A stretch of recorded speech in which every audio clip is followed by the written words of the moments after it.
start. We are recording the meeting, so it will be available to share with your friends or to review. We'll post it to our Women's Network SharePoint site maybe this afternoon or maybe Monday. So those are the technical things. Now back to the program. So to set the stage for today's program, I think a lot of you will recall about a year and a half ago, the Women's Network engaged in the Gender Parity Survey. And with this tool, we asked almost 1,000 women here to share their thoughts about what it's like to work at Huntington and what they perceived as obstacles and barriers to success here. The vendor that provided the survey, Leverage HR, gave us a very comprehensive report that was based on the survey findings, and it also gave us some suggestions on actions that we should take to help our women in response to their comments and their responses. And one of those ideas was that we need to provide our women some training on the very important skill of giving and receiving feedback. So, along that line, I think we all know that self-awareness and reflection are huge pieces of career development, and we need those to really improve our leadership skills. But all of us have blind spots, and we need objective input, and we need other people's opinions, and we need honest advice in order to become aware of those blind spots and really to grow. So giving and receiving feedback is hardly comfortable. I think we all know that from our regular performance reviews, and it's not really fun for the giver or the receiver, but it is a necessary and valuable tool. So we're hopeful that with some preparation and the instruction that we're providing today, we can make feedback a little less painful. So to do that, we are incredibly lucky to have Amy talk to us about some of the success strategies she has found in both giving and receiving of feedback. So I've known Amy K. Watson, for about 3 years, and we volunteered on some WELD committees together. And just being around here and getting to know her, I found her to be incredibly passionate about self-awareness and compassion and personal development. She's been teaching, researching, and practicing the art of giving and receiving effective feedback for at least 22 years. And with that, I'm really looking forward to hearing what she's learned and she's going to share with us. So I know all of you will join me in welcoming Amy as she talks to us about giving and receiving feedback. All right. Thank you so much, Liz. For the folks who are online, I'm wondering if you could just show me how available you are to respond to questions, and just type the word yes into whatever conversation box you have, just to let me know. Hey, all right, I'm seeing. Oh my goodness, yeah, that's awesome. We're really Beautiful. good at Okay. comments. So I'm just going to go right on ahead then. I'm going to tell you a little bit about myself, and just a note for here in the room. Liz, this is going to be my script. It's really just my slides, but I think I can remember what's on that slide deck, so I'll let you know when to advance. Okay, How's cool. that? Okay. So Liz mentioned that I've been doing this for at least 22 years. When I was a kid, I was really fascinated and confused about communication, human communication. It was kind of befuddling to me because almost all of the communication that I was around had to do with evaluation and measurement. Was I a good girl? Or who were the good girls and who were the bad ones that I should not be around? And that communication around evaluation continued when I got into high school. I was really concerned about whether or not I was a good enough student. Was I good enough to go to college? And I found myself constantly comparing myself to other people. My sense of identity, my sense of anybody's identity was who's good and who isn't good. Am I good enough? And I didn't have any kind of sense of who I was as a person away from any kind of measuring stick. Well, partly because of that fascination and that confusion, when I went to college, I majored first in organizational communication. And so I studied interpersonal communication, nonverbal communication, group communication, conflict, listening, the whole thing, trying to figure out what the hell is going on. I should not swear. I'm in a professional environment. I will try not to do that. So I went to college, and you might have that. No, you don't have that slide. Okay. So I went to college. I studied communication. Didn't feel like that was enough yet, especially didn't have that sense that I was good enough yet. So then I went to grad school. And when I went to grad school, I studied theology and ministry, because if there's a place where I could find out what's going on with human value, that would be the place. But even while I was there, I didn't necessarily find out whether or not I was good enough. Well, one of the things that I did as part of that ministry program was I engaged in this program called CPE, or Clinical Pastoral Education. CPE, the way it is set up, nearly all mainstream ministers of almost all denominations will engage in at least a few months of this program. What you do is you work like in a hospital environment, and you spend half of your time with patients and families and doctors and nurses and staff and all that. And the other half of your time is in a peer coaching and feedback group. So you're getting a lot of information back from folks about not just how you're doing, but what you're doing well, how you can improve. Now, when I did CPE, I didn't realize how much of it was about feedback oriented towards my growth. I thought I was showing up to prove to everybody that I was good enough to be a minister.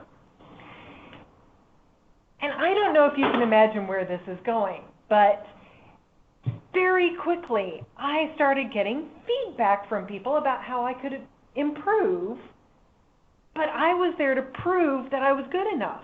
So getting feedback about how I could improve was really kind of a wet slap in the face. I did not want this at all. Well, about 4 months into the program, I was in the office with my colleagues, and one of my colleagues, her name was Karen, she got really exasperated with me, and she said, "Amy, I am so tired of this. Every time I tell you anything, the first word out of your mouth is no. I'm tired of this. I want to be able to say something to you that you're going to hear." I didn't like what she was saying. I wanted to object to it. In order to object to what she was saying, though, I would have to prove her right. And so I stood there with the word in my mouth, unwilling to let it out. And while I was standing there stuck, trying to figure out how can I object to this, the question finally kind of bubbled up in my mind: could this be true? I didn't like that question, but it was the first time, I think, that I really had an opportunity to see a blind spot. Up until that point, I don't think I'd ever realized that my perspective might not actually be all-encompassing. I really thought I could see and understand everything, just like all college students do, but you know. So things started to shift for me, and I'm so grateful that that happened 4 months in and not 12 months in, because it gave me another 8 months left to really take advantage of this opportunity to hear some real feedback and to get a chance to improve. And I started to love the program at that point. I started to pay attention to the fact that there were some things that I was really able to hear and other things that I just kind of didn't want to hear, and so was closing my mind to them. So I started working to hear more and notice more than just what was automatically coming to me. I also noticed just how certain I was about everything and how that was not serving me. So I started to shift to more of a curious, it was a practice. It was, it was an attempt to be curious more often. I cannot say that I flipped a switch and I became curious because, man, I was so good at being certain. But I started to be more curious more often. And then eventually, around 2009, I had this opportunity to start using what I had been learning all of these years and started actually teaching about coaching and feedback. First at Ohio State, did that for a couple of years, and then I joined Hertz, the rental car company, and traveled all over North America and got to teach their folks at all levels of the organization about how to be more effective in offering coaching and feedback and even receiving feedback. So I've now been privileged to be able to share that with people from all over the world. I'm excited to be able to share it with you.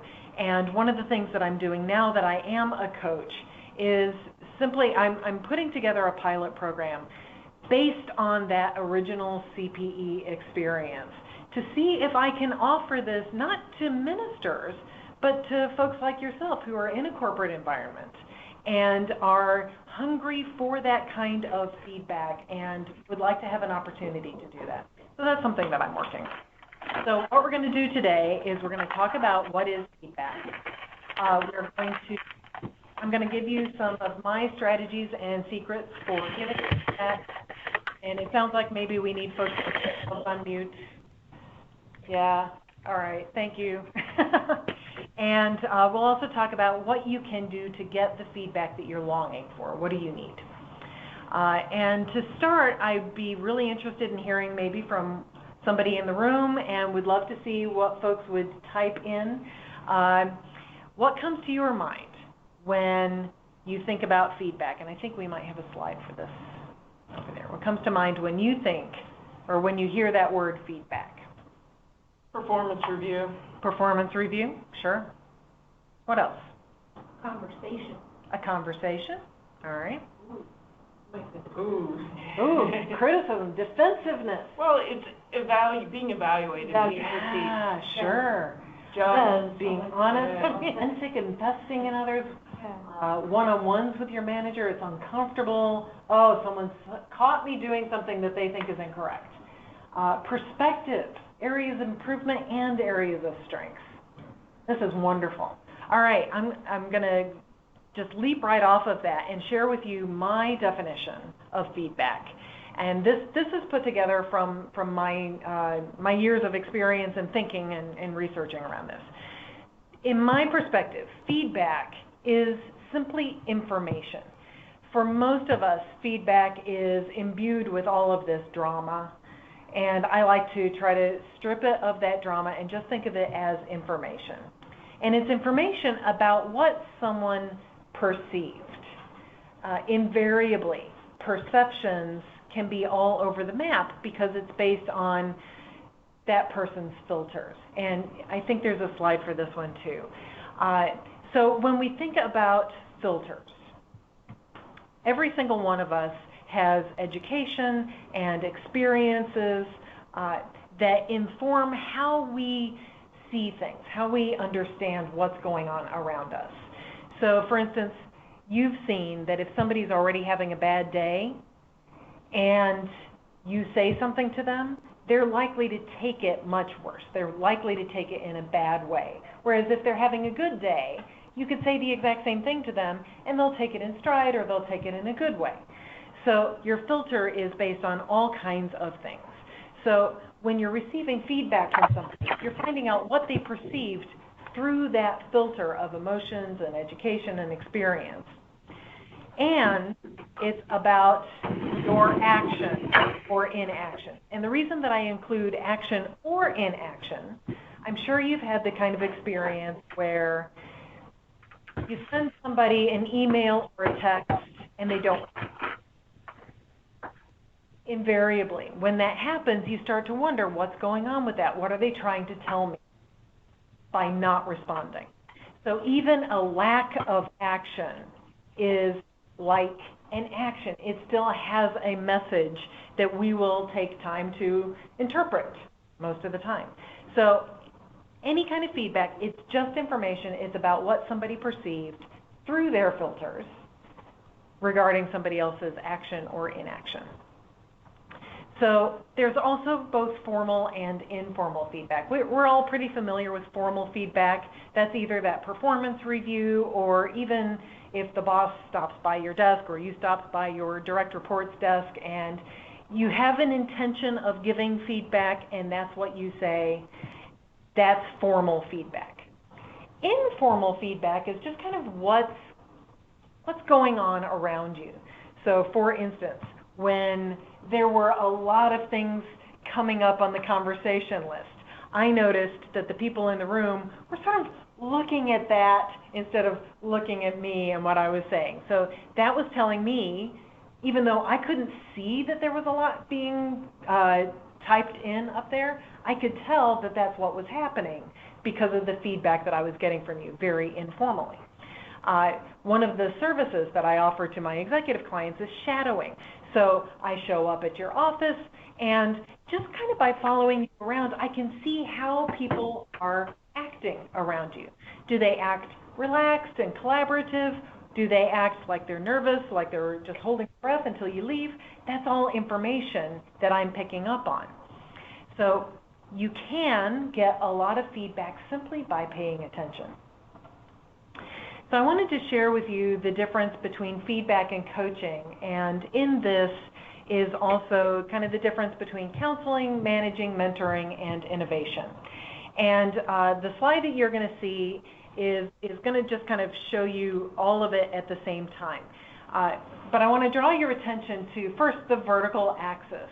There you have the types of communication at the top, or the types of conversation at the top, are ask conversations. The types at the bottom are tell conversations. So in some conversations we're asking, and in some we're telling.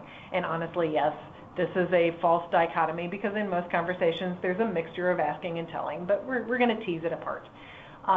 The horizontal axis, in some conversations you're problem-oriented, and in some conversations you're solution-oriented. And again, there can be a mix, but we're going to pretend that they're separate. So in the bottom left-hand quadrant, this is where we have primarily our managing kinds of conversations. We're telling people what they did to cause the problem, or we're telling them what to do. If you're a manager, you probably do a lot of this. You can still be problem-focused, but have more of an asking approach, which has a clarifying or learning impact. If you are asking somebody, tell me about this problem, or tell me how did you contribute to the problem, you can be more solution-oriented if you're asking the question, what do you think would be a way of approaching this? Or even getting away from that problem, sort of doing a blue sky, what could we have instead of this problem? What would you like to see? What would you like to create? Those kinds of questions help to open up people's thinking so that they can innovate. So instead of their energy going into solving problems, they're creating things that are working. And then finally, the bottom right-hand quadrant is the mentoring and advising kind of conversation. This is telling again, but it's more solution-focused. You're telling somebody what they did to cause a solution, or you're telling them about your solutions, whether it's to a problem or your solution that helped to create things. One of the reasons that I like looking at conversations in these 4 ways is this helps me to see the difference between coaching and feedback. Feedback is really that telling kind of conversation, whereas coaching is more around inquiry. It's asking questions to help guide somebody else through thinking. All right. So let me hear back from you. First, in your experience, what have been the benefits of seeking or receiving feedback? And what if you didn't ask for the feedback that you did receive? Are there benefits to that? So again, I'd love to hear from maybe 1 or 2 folks here in the room, and anybody that wants to type something into the conversation box. Kind of curiosity, or let's say this. The assumption, we make lot of assumptions. We sit in distance and make assumptions. This probably with limited information we make assumptions. And when you ask for feedback, it's an eye-opening moment. Oh, I thought differently. Okay, all right. So it clarifies a lot. So you can be just kind of working in your silo, but when you get feedback, then you're finding out about all those things that you haven't thought about, you haven't been seeing. Or I was thinking differently. Okay, all right. So the assumptions that you had, there's other ways of thinking about it. Great, thank you. Do we have something coming in? I know people learn differently, maybe visual learners versus hands-on. That helps when I'm teaching or when I don't understand things. Maybe the teacher doesn't line up with my learning style. So that's a good time to ask for feedback. All right, thank you. Are you focused on negative feedback or feedback that would be considered critical? Because I haven't heard it yet, and to me that's an enormous component. Okay. Because I think that people's feed, that's what keeps them motivated, that keeps you doing what you keep doing, knowing that the inevitability is that you will receive, or someone else near you that you identify with will receive some feedback that it seems harsh. Okay. So to me, the best way to, look at it overall is to ask yourself whether or not positive feedback is part of, the environmental control. And if not, then how can you be? To me, I do that all the time, right? I'm big on that. If it's not there today, then it's going to be there today because I'm going to do it on purpose. Okay. It's not that hard to do to give positive feedback. It's not hard to do. So taking time to make sure that you are a source of positive feedback for others. Beautiful. I think there should be a source, and if there's an absence of it, then I think it matters to people. Yeah. Thank you. I think you need to know both what you're doing right, so positively reaffirming good things, catching people doing things right, but you also owe it to your team, if you're the supervisor, to help them understand where improvement needs to take place and bringing it up in a constructive way. But, there's your context, right? Tell them they did something, and then on the back end, make a note of something else. But if you're just leading with, you can see it right there. People automatically take feedback as here it comes. Yeah. That's a lot of times our standard experience of feedback is that it's negative. What are the benefits of receiving positive feedback? So if somebody tells you what you did well, what impact does that have on you? Continue to do it. It's a validation. People need validation. Okay, so it's a validation. It feels good. What else does it do?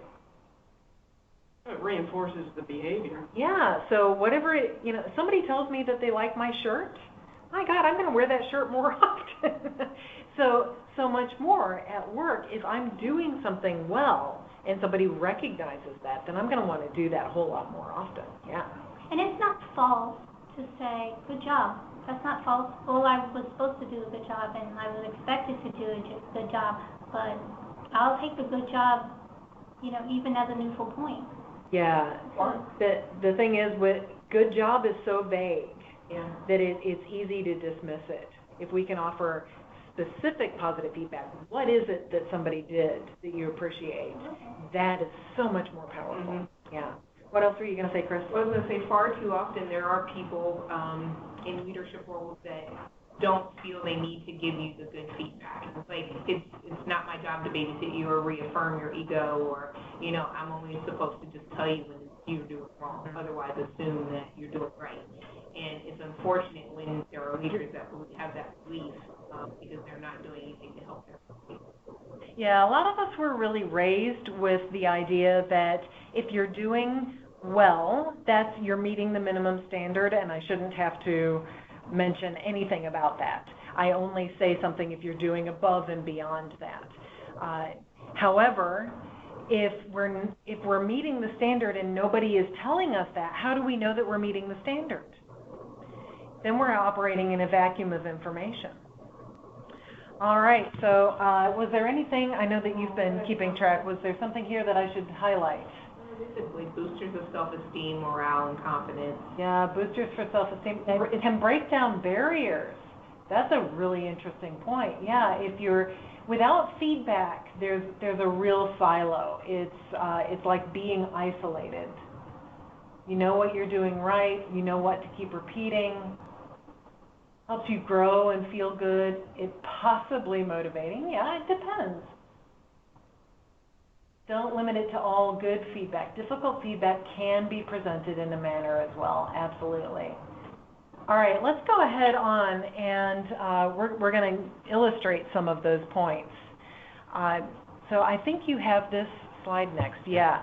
One of the things that I like for folks to understand about themselves, and it's good for you to just notice how you react when you receive feedback, especially if it feels like it's not positive. First, ask yourself, how hard do you take it? So, for instance, when I was younger, and that goes to up until like 10 years ago, I took feedback really super hard. I hated to hear any kind of feedback. In fact, I remember telling my boss, who at the time was a woman who was just incredibly gentle and kind-hearted and wanted to support me, but in spite of my CPE experience, I still took feedback really hard. And I remember telling her, yes, I want you to give me feedback, but you got to understand, I'm going to be destroyed by it. I am going to be in my bed for several hours afterwards, and then I will come back and use it later. But it's going to be hard for me at first. That was just my style. These things can change, and I have definitely changed that over the last decade. But if that's your style, then it helps to just be aware that that's kind of where you're starting from. The second question is, how instructive do you take it?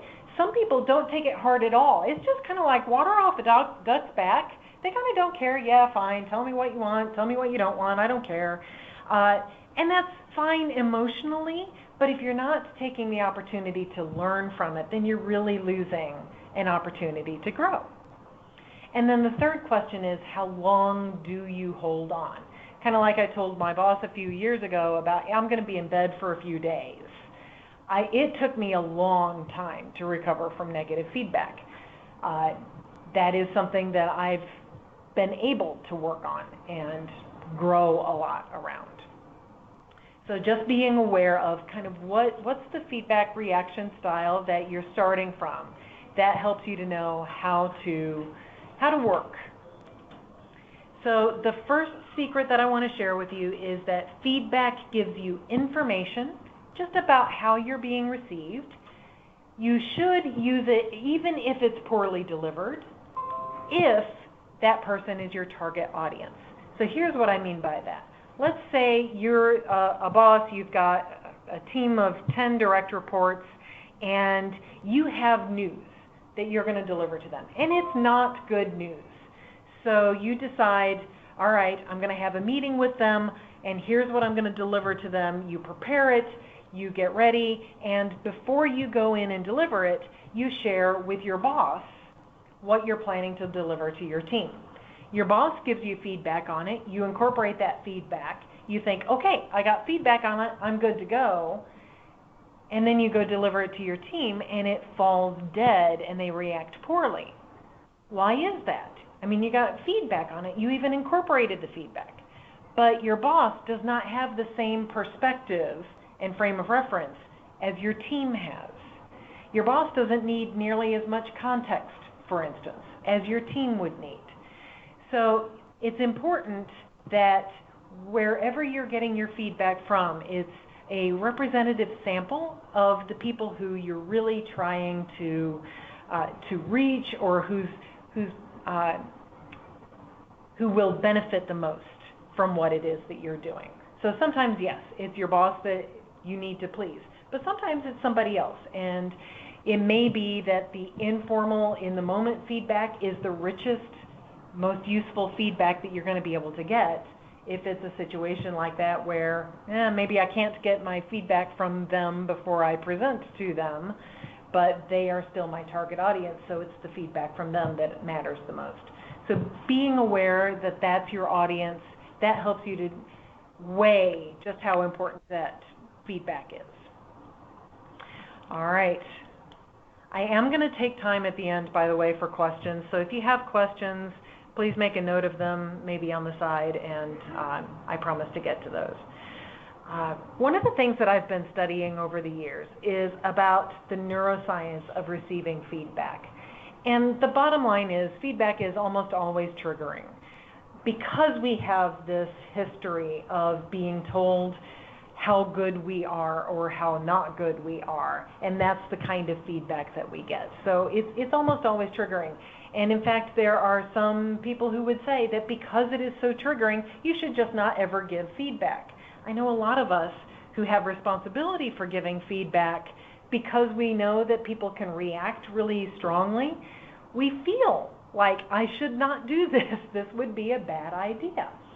However, as one of the folks pointed out, there are so many great benefits to giving feedback. It really deserves for us to develop skills around how to give that feedback in a way that it can be received. So much of it has to do with where you're coming from emotionally. If you're coming from anger, that comes through whether you're saying nice words or mean words. If you are coming from a place of compassion and care, that comes through whether you're saying nice words or constructive words. So, if you are receiving unwanted or unpleasant feedback, what you can do to receive that more effectively is, one, notice what your feedback reaction pattern is. If you start displaying some of the reactions that you know are typical for you, it can be so helpful just to say to yourself, I'm just doing what I do. Part of this strong emotion that I'm feeling is that's just kind of my style. And so it doesn't necessarily mean that the feedback that I'm receiving is that much more important, and it doesn't mean that I can't handle it. It just means, this is what I do. Then try to let go of the storyline. And what I mean by that is the thinking about what it means. When I was receiving feedback that I took so hard, a lot of times I really thought that it meant that I was not as good as a person. I thought it was an evaluation of me, and so it would kick me into this huge shame spiral. So I learned to not allow myself to give into that thinking pattern that would kick me into that shame spiral, and just to realize, this is just information about what the other person perceived through their filters. I'm learning about what they heard or what they saw. They're not telling me who I am, because they don't know necessarily who I am. And then practice self-compassion. I'm not going to go into how to do that, but you can Google it. There's a fabulous book by Kristen Neff. Practicing self-compassion can be so impactful for helping you to recover from really any negative experience, but especially something like receiving unpleasant feedback. And then finally, ask for clarification. So what I mean by that, for instance, a few days ago I was preparing a different presentation, and after I was really under a tight deadline, after I got the first draft done, I wanted to make sure somebody looked at it before I delivered it the first time. So I gave it to a colleague, he reviewed it, and when he came back to me, he was visibly agitated.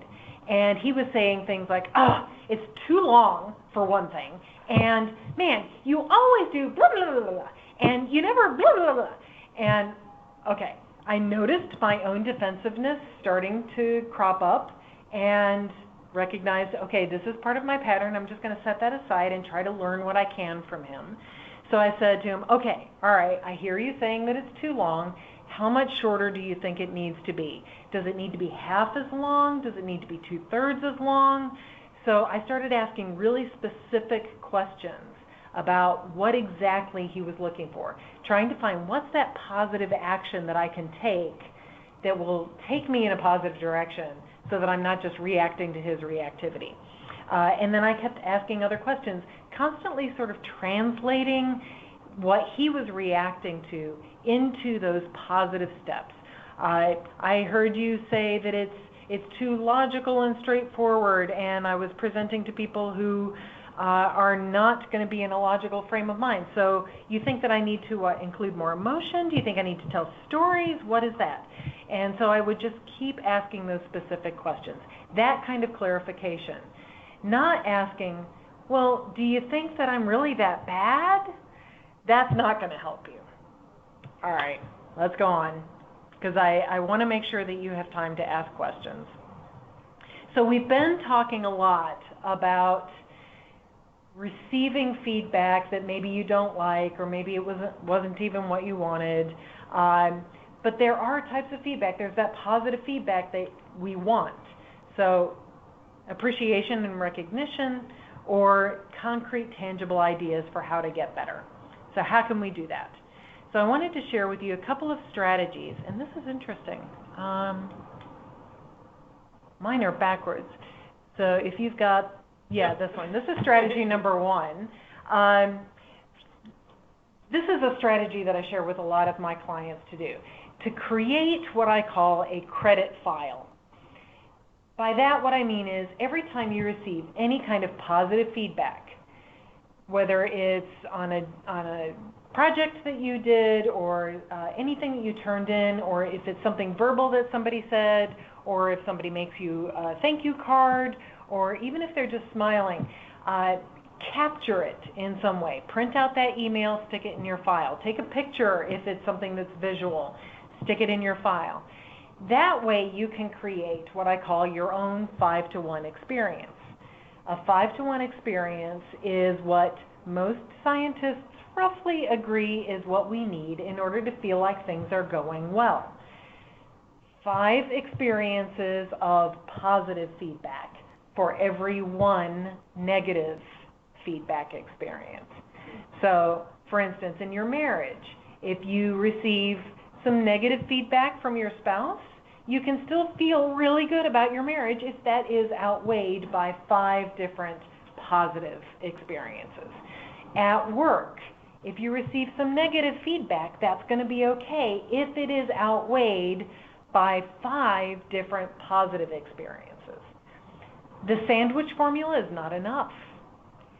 The positive experiences have to be genuine, and they have to really outweigh the negative experiences.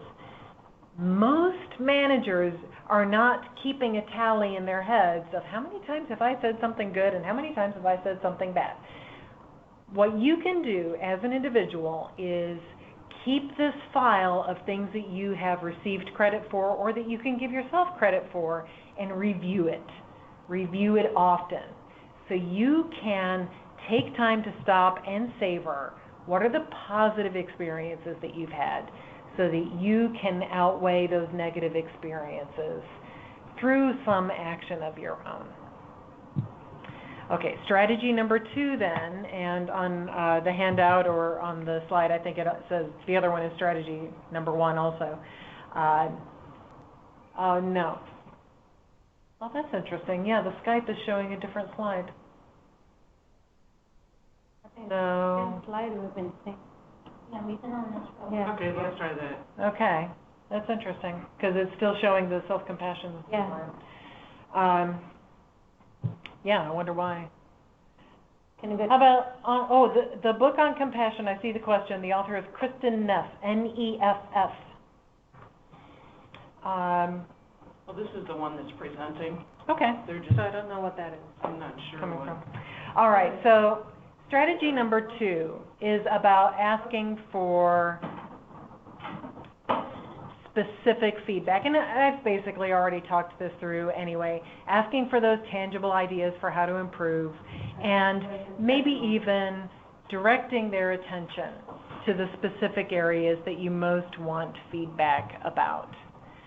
What are we hearing in terms of feedback from the Skype call-in group? Are they still seeing we're just having some technical difficulties in the room. This is what they're seeing. They're still seeing that. Okay. So I'm going to go on here and talk about the 360 feedback process. This was one of my clients. Actually, the person whose picture you're going to see was not my actual client, because I don't put pictures of my clients in my presentations, but this was, the company came to me and they wanted to have coaching for their CEO because she was somebody that had really strong positive results for a long time, but things had been going poorly for the last couple of years. And when I got together with her, I experienced her as feeling a lot of defensiveness, really strong defensiveness about all of the feedback that she was receiving. So we talked for a while. I learned that she was getting a lot of conflicting information. There were some people who thought that she was wonderful. They loved her. And there were other people that thought that she was the devil and she was ruining everything. And she just couldn't figure out, how could I possibly be both of these things? I know I haven't split into two people. What is going on? So we decided to do a 360 feedback process. And what I did was I actually called 10 different people. She gave me the names. And I talked to each one of them to find out what's your experience of her? What do you see happening? I collected stories from them, specific examples. Each one of them, I asked the same set of questions. And I talked to each one of them for over an hour. Put together all of the information in a report in the context of how she was seeing herself too. She also responded to the same questions. And she was finally able to see the consistency that the people who liked her were actually seeing the same things as the people who didn't like her. But they all needed somebody to ask them, to ask those questions, to dig deeper, to find out what's really going on. What are you really seeing? Tell me about this incident. What did she do here? What happened when this happened? And so we were able to really get to the bottom of things, and she was able to come up with some important areas to work on. I share this with you because this is something that if you can detach from your own defensiveness, this is something that you can do for yourself. If you are hungry for feedback to try to find out what is really going on, come up with a list of open-ended questions that will help people to tell you, what are you doing well? What are you not doing so well? And then just get really curious. Ask for clarification, write down what you're learning, and if they tell you something that you can feel yourself wanting to object to, remind yourself that that just means that you don't know what they're talking about yet. So just ask for more clarification. What do you mean by that? Can you give me an example? As much as possible, strip the drama away. Set that aside, be as calm as you can, and just write down what you learn, recognizing that each individual has a piece of the picture. Nobody knows who you are, but every single person that is near you knows something about you, and so that's all you're trying to do. You're trying to find out, what is it that this person knows about me? All right, so that's everything about receiving feedback. I want to take a little bit of time to talk about giving feedback. How are we for time, by the way? 12:44. Okay, so this is a good time to transition into giving feedback. Here's my experience of what I see that we usually do. We assume everyone is on the same page, and then we discover that somebody is doing something that is contrary to that, and we have an emotional reaction to that. We might feel some discomfort or pain or anger or stress about the fact that this person is not, they're not following the script. They're not doing what you expected them to do. And so then we give feedback. We go to them, we tell them, that's not what you're supposed to do, you're supposed to do this other thing instead. We expect them, because I have now talked to them, they are going to change. And if they don't change, then we have escalating stress after that. I personally have seen this a lot, and I have noticed that it's not very effective. So I offer you an alternative. The realistic alternative is to start by setting aside those assumptions and instead create clarity. And by clarity, What I mean is that if you're noticing that you're feeling stressed out about what people are doing, if they're not doing what they're supposed to be doing, that means that you have not yet set the standards. A way of remembering that is just by thinking where there's a stress, there's a lack of a standard. So you need to create clarity by identifying what are your expectations, what are your boundaries, and what are your standards. Get as clear about all of those as you can and communicate them.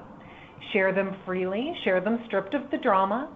There's no need to tell people that they were wrong and that's why you're having to do this stupid thing by creating clarity for them.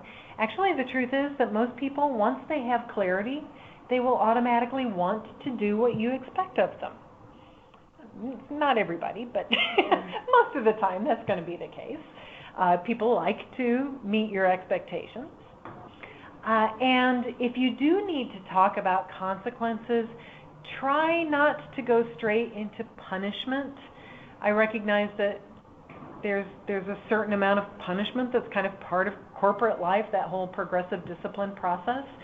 But I think it's far more effective to share with people about what are the consequences that are sort of natural. What will be the result if nothing changes? So if there's going to be a bottom line result for the company, share what that is. If it's more of a personal consequence, if it has to do with interpersonal relationships, if it's going to be hard for us to be in a positive working relationship if you're not meeting these expectations or honoring these boundaries, share about how the interpersonal working relationship is going to be compromised.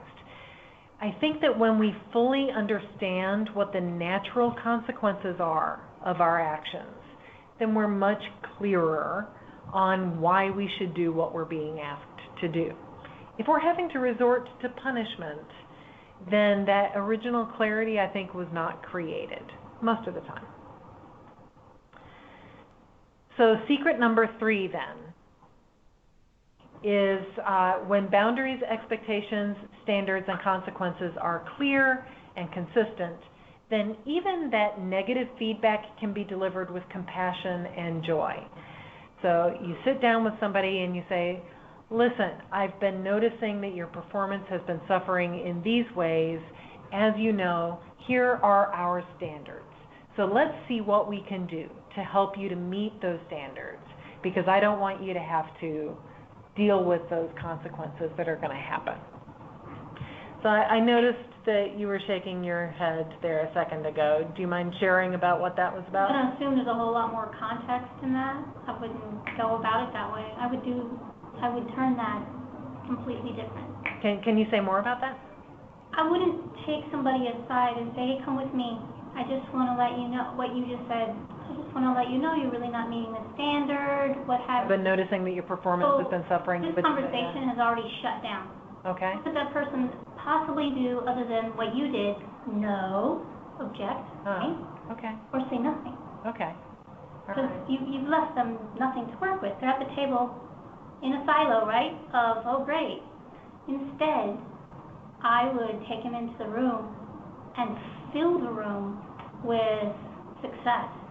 Let me show you what works. Let me show you some great ideas. Let me see if I can eliminate some of your roadblocks. Okay. Hey, this is an easy fix. Here's where you did great and you're killing it. So I think it was a week or 2 weeks ago, we did a thing on StrengthsFinder. So what they talk about, and which I think is, I would advocate, I always have advocated, is that you start with your strengths. Okay. I wouldn't start a conversation with a weak. So what I'm hearing is also that you're assuming that I was approaching that conversation in an atmosphere of negativity and that I was adding to that. And yeah, you're right. If it is an atmosphere of negativity, then that would not be a positive way of getting into the conversation. That's what you said. So I shook my head in silence. That's all right. Yeah. No, that's all right. I appreciate that. I think I took yours as more of coaching. You were trying to help them figure out what needs to be done, where yours sounded like you were providing the answers, so yours was more of a teaching. Or like the feedback versus the coaching, maybe? You know, one of the things that I appreciate so much about having different minds facing the same kind of situation. Look at this, 3 completely different ways of understanding one intro to a conversation. And if I were actually getting ready to sit down with somebody and deliver this kind of performance feedback, it would do me so much good to get that little bit of feedback from you and that little bit of feedback from you, and that would help me to reframe, okay, how do I actually want to approach this? And what might be the assumptions and experience of the person that I'm getting ready to talk to? So, no, I'm not offering you any correction at all. I appreciate hearing what your assumptions were. Thank you. I can see that, and the different role takes us differently. So I was picturing myself where I sit and that what you're saying, that's setting up expectation boundaries and standards. Middle manager, I think, takes that boundaries, expectation, and all those things and convey to our employee positive way. Because people in the higher level, they don't show their emotion, they don't show any of these things. All they go by number. Yeah. And then that's the expectation they set. Right? I'm a QA manager, so the expectation is you're not spending more than 25% of developers out. That's all I get. That's the expectation set. But it's up to me how I convey that positively to my team. Hey, what can we change, and make them the ownership of that, give that positive feedback. We're doing great, but is there anything we can do better? So go differently. I still meet that expectation and have the positive conversation to my team. This is the expectation. What is the area? So I'm as you're speaking, where in the table you sit, which side of the table you are, you can take it different. It makes a huge difference. Yeah. Yeah, absolutely. And probably overarching everything is the culture of your team and the environment. Do you engender a positive environment, or is it like crushing? Yeah, exactly. Keep your head down, do your job, and don't make mistakes. Right. And Yeah. you need those kind of push, but you don't want those kind of push to the ground level people who's working. That's why there is a middle manager that filter things and what message you convey to the people who's in the ground level working. Right. Thank you.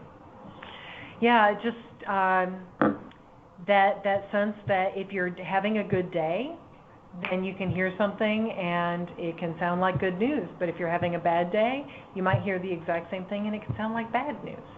So that environment just makes such a huge difference. Yeah, thank you. So the main takeaway that I wanted to share with you is really we are all longing for appreciation and recognition, especially from the boss. So I invite you to think about who could you offer appreciation to today. Write down their name and make sure you do it before the end of the day. Send them an e-card. Yeah. Huntington's rewards platform. All right, so that gives us a whopping 6 minutes. As you think about applying these ideas, where do you anticipate a challenge? What questions do you have? The one question I had was if I was soliciting feedback from somebody, not my boss, say I was presenting for Wells, I had done so before, rather than asking open-ended, you said ask open-ended questions. Mm-hmm. I've heard that you need to direct them, though. Right. I know you've heard me present before. I'm going to be presenting again next month. In my delivery, where do I have opportunities to do better this time? Something like that, where it's open-ended, but it's directed. Otherwise, they're really not sure what you're fishing for. Yeah, if you ask something really super vague, like, what did you think? Then you're going to get very vague feedback, like, it was good. But if you say, I've been working on projection, or I've been working on making sure that my content is logical, could you give me some feedback on whether or not you could hear me well enough and whether or not the content was logical? That does give them direction so that they can give you feedback about the specific areas that you've been working on. And if receiving constructive feedback has been really challenging for you, then asking those directed questions can be helpful. It helps you to make sure that you're getting something that you're ready to learn about, and helps to shield you a little bit from stuff that maybe you're not quite ready to hear yet. But yeah, if you're open to anything and everything, then even just saying, what do you think I did well? Or what do you think I could improve on? Or what ideas do you have to make sure that the next time I do this, it's even better? Could you give me 3 ideas for how I could do this even better? Those kinds of directed questions are still open-ended enough to get you some rich information. All right, I don't see anything else in chat. Another one, as you were talking through this, I was thinking, as you're hearing feedback and you're evaluating it, you kind of factor in who's it coming from.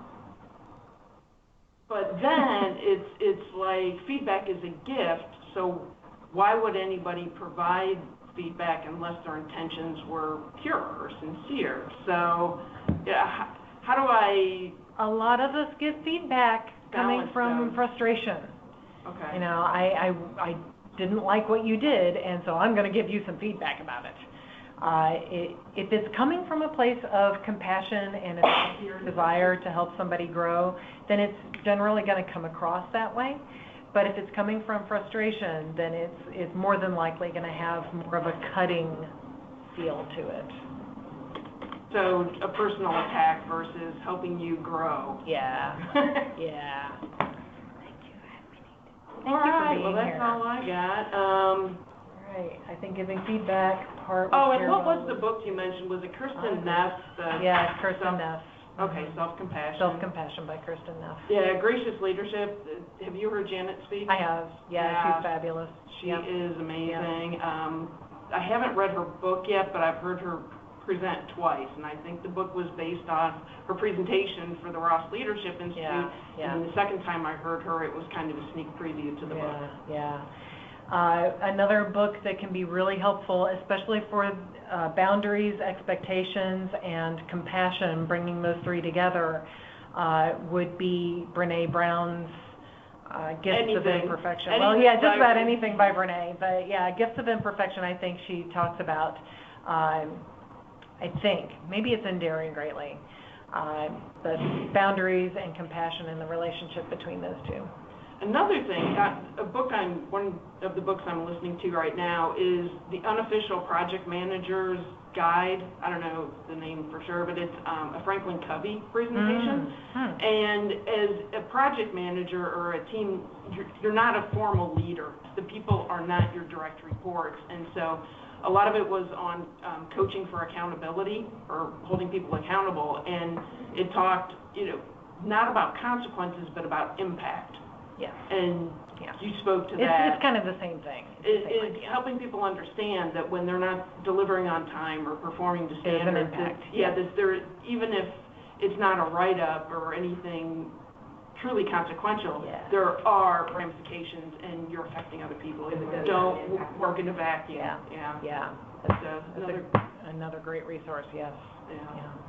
All right, well, we're coming right up at 1 o'clock, so thank you very much. At the bottom of the deck, and I think throughout the materials, is your website. They can go get more materials there, and then also Amy's email is there if you have any follow-up questions or would like to contact her offline. Yeah, I'd love to have coffee with anybody. And then always go to a WELD event, as both our guest Chris Cannon Jackson will be there, as well as Amy K. Watson and myself. So another great resource for networking and programming. Yeah. All right, thank you very much. All right, thank you.